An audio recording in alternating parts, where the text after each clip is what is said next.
we'll do the live thing first. Like,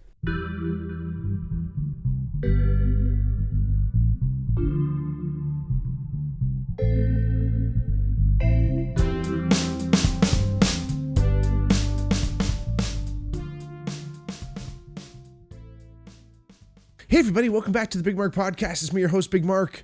If it's your first time watching, welcome. If not, welcome back. Like I always say, if you ever wanted to reach out to the podcast for any reason, hit us up. If you want to hear about a topic, if you wanted to join us here as a guest, let me know. Hit us up in the comments. Hit us up in the DMs on Instagram or Twitter at the Bigmark Pod or at the Bigmark Podcast. Again, we're always here to listen, always here to chat it up and grow the Bigmark community. Like I said, if you guys even want to talk it out in the comments, feel free. Let me know what you think about some of the wild stuff we talk about here on the podcast. Again, by you being here is the best way you can possibly support it, and I thank you. If you did want to support even more, make sure you subscribe and like and follow along on all the channels and like the videos and do all that fun stuff. Tell your friends. And if you really did want to go that extra mile, thank you so much. Check out our Patreon, patreon.com/thebigmarkpod. Anyway, got a couple different tiers there you can support, but I kind of want to talk today about some exciting stuff happening in the world of Wreckless Harbour, my band Wreckless Harbour. Obviously, I've shamelessly talked about them many times, but I hope in some ways this episode not only acts as a fun little insider look into kind of what goes on a little bit behind the scenes of a band, but also for those kind of in the industry, hey, we're out here, we're looking for shows, we want to play. So I'm your guy if you want to actually find out, or if you want to hit us up and get like an actual response, decision maker type shit. I have officially become the unofficial tour manager of Wreckless Harbour, and again, it's kind of one of those things where booking shows and doing all this stuff is like essentially a full-time job. This is people's full-time job. They do tour management. There's all kinds of different levels of it, but like there are people that follow bands around and they do everything, and they book all the shows, they book the hotels, they do all that fun stuff. And I'm really looking forward to that because I love talking to people, and I love it fucking sucks, don't get me wrong, talking to people under shitty circumstances like always, and it's always a bit nerve-wracking sometimes talking to strangers, but at the same time, if you're confident and you know what you got, which I know what we have as the band Wreckless Harbour, it's easy to talk about us. It's fun to say, hey, you know what, we know what we got, we know where we are as a band, we're confident as where we are, and this is what we want. So I'll probably go into that a little bit more maybe as we go on, but what kind of sparked today's episode anyway was not only the new developments of me becoming Wreckless Harbour's official tour manager, but that's the thing in small bands too, right? Like, there's only 4 of us. We don't have any management. Our fearless leader, if you will, John Harley, has done a lot of stuff for the band so far. He runs our social media. He does so many other things, grant applications and stuff. And my stepmom Andrea has helped out. Shout out Andrea.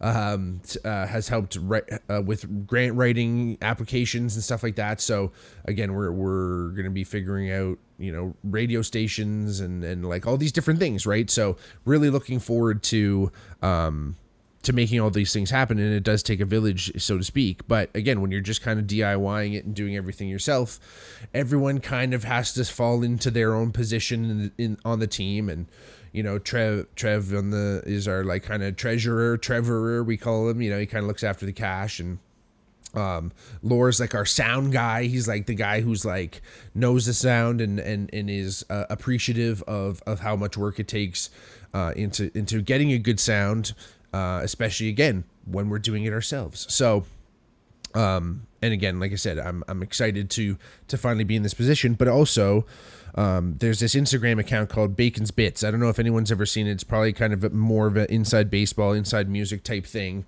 But he's this really cool guy who, honestly, if you're on social media at all, or even if you have like a small business or you're trying to sell your wares some way or another, this guy's a great resource to have because he just has amazing ideas. He always has like an unlit cigar in his hands because it's like somewhat different. It's always about like, catching people's attention in different ways. It's not all about necessarily just using the content, but all these things. And it's not about like being trickerous or anything. It's just like, again, we live in this world of noise from social media from all different ways, let alone the small niches within social media and within music. There's so much noise, so it's like you got to try to cut through. You got to try to be different.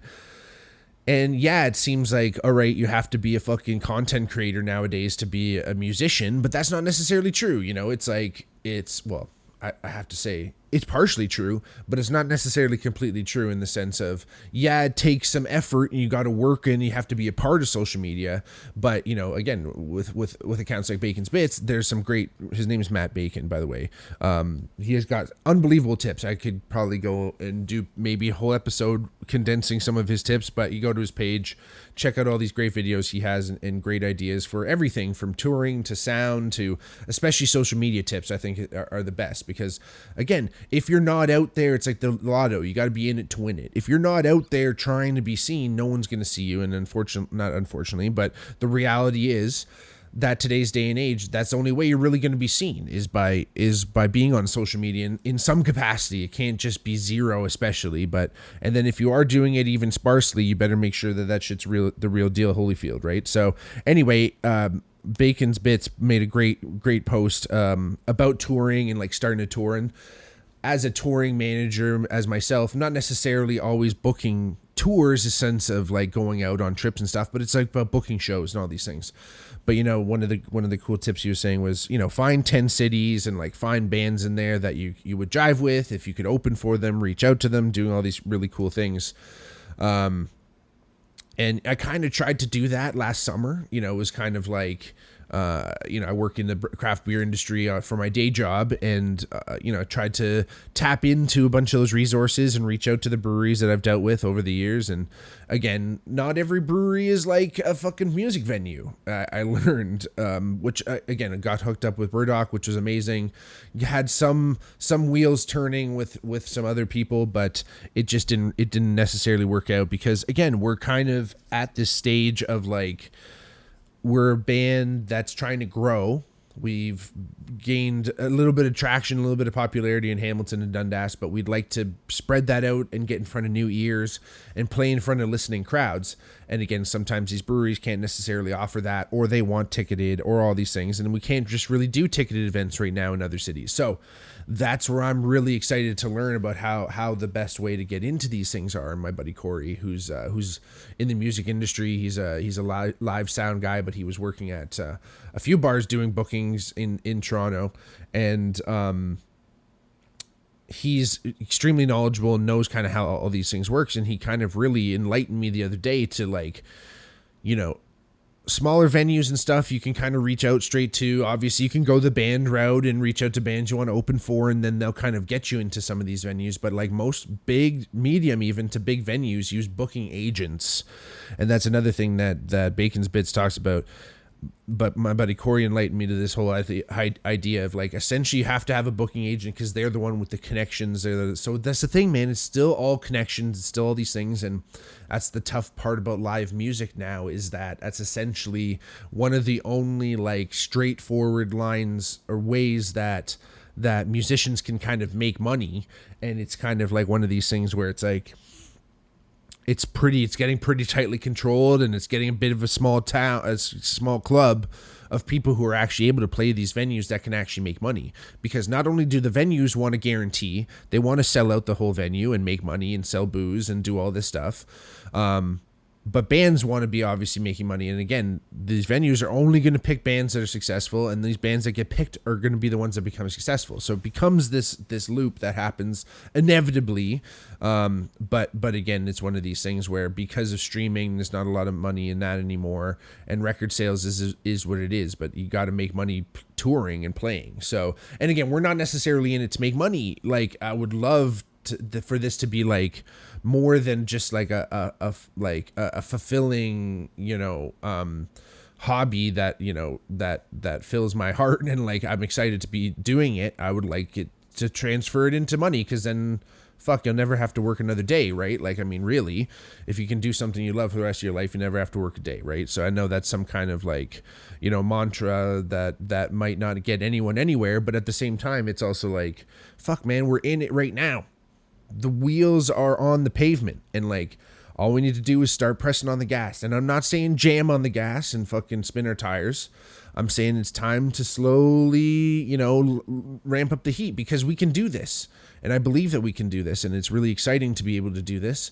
But it really does take, effort and human effort. So we'll see what happens, see how far we can get before we actually have to get a booking agent. But we've been extremely lucky, and we've gotten a grant from the city of Hamilton, and we're applying for all these things, and it's amazing, and it's helping us out huge, and that will help us try to continue to make it to the next level, and lay out some more budget things to continue getting these grants, kind of thing, more or less. You know what I mean? And again, try to keep playing in Hamilton and trying to keep doing all this. And the Junos are coming next year, and there's this big, huge, you can feel this whole swelling of excitement and interest in the city of Hamilton right now. And they just built TD Coliseum again. It's all happening right now. And one of the big players in that is Lisa LaRocca, and she's working with Sonic Onion and like places like Mills Hardware and Bridgeworks and all these different places that have amazing music, and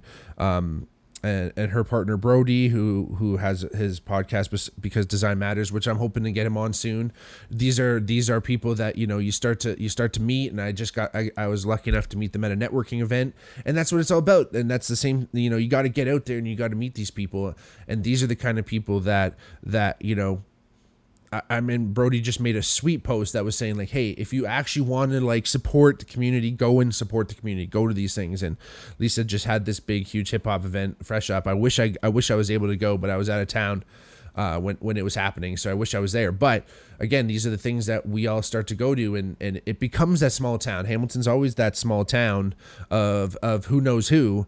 And again, when you start to actually get in there and start to meet people, it's not hard, and you learn, and you get to grow. But we're in that right now. So I'm learning on the fly. I'm learning as things go. But that's what I'm excited for, is that this whole new horizon of trying to play a little bit more and have a little bit more organization and kind of drive and aim as far as like playing shows, because that's the thing with Wreckless Harbour. We're all super passionate about playing music. We love music. It's integral to all of our lives and the way we are as band members. And we started doing this Wreckless Harbour thing, and we started going, wow, like we might actually have something here. We recorded this fantastic album. We're super proud of it. It's going to be coming out very soon. Hopefully the first little bit of the new year. I don't want to put a date on it because we haven't actually put a date on it, but looking super forward to seeing what happens once that physical release comes out, because then we're going to start really pushing shows, and we're going to start really getting out there and starting to play more, because that's the thing about Hamilton. And I think I've mentioned it before too. It's like we're super lucky on previous episodes, I should say. If you want to go check out some old episodes of the podcast, I've definitely talked about how lucky we are to be in Hamilton. And I keep mentioning Hamilton, but shout out. But we're so close to all these different cities. Like I said, if Matt Bacon's talking about find 10 cities, it's super easy to find 10 cities within driving distance of Hamilton right now. It's a big city, don't get me wrong, but like, we're within 45 minutes of Toronto and everything that wonderful city has to offer.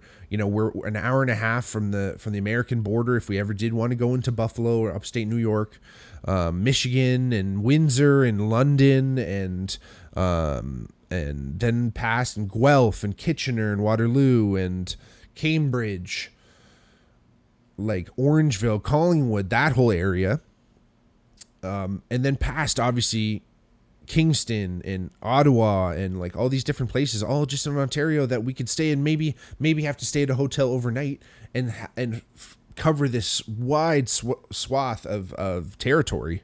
So we're really, really lucky to have that. So I really hope to put that plan in motion. Like I said, I tried in earnest. Don't get me wrong. I tried my best to kind of target breweries, but at this point, you know, we're going to be kind of looking for more listening venues, or venues that this is where you go to listen to music. And I know those places are kind of becoming few and farther between. There's not as many places that it's just like, hey, I'm going to this place, you know, Jazz's Smokehouse, to be like, that's where we fucking go chill out.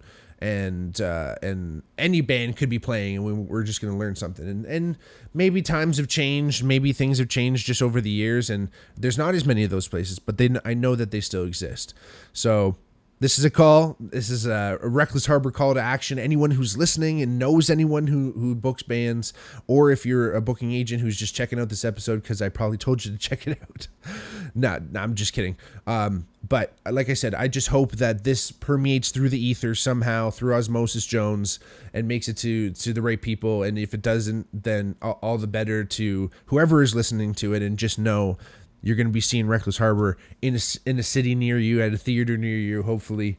And yeah, I'm the man, Mark Raczynski. Hit me up wherever you need to find me, even if it's through these channels. Book Wreckless Harbour. We're a great band, indie folk 4-piece. If you've never heard of us, we're a steel string band from a steel string city, and we're really excited to be part of this whole scene, and one of the few folk bands that are coming out of this town. So if you need us, call us, and we'll be there when you need us. So thank you all for listening. We'll talk to you soon. See you next week. Love y'all.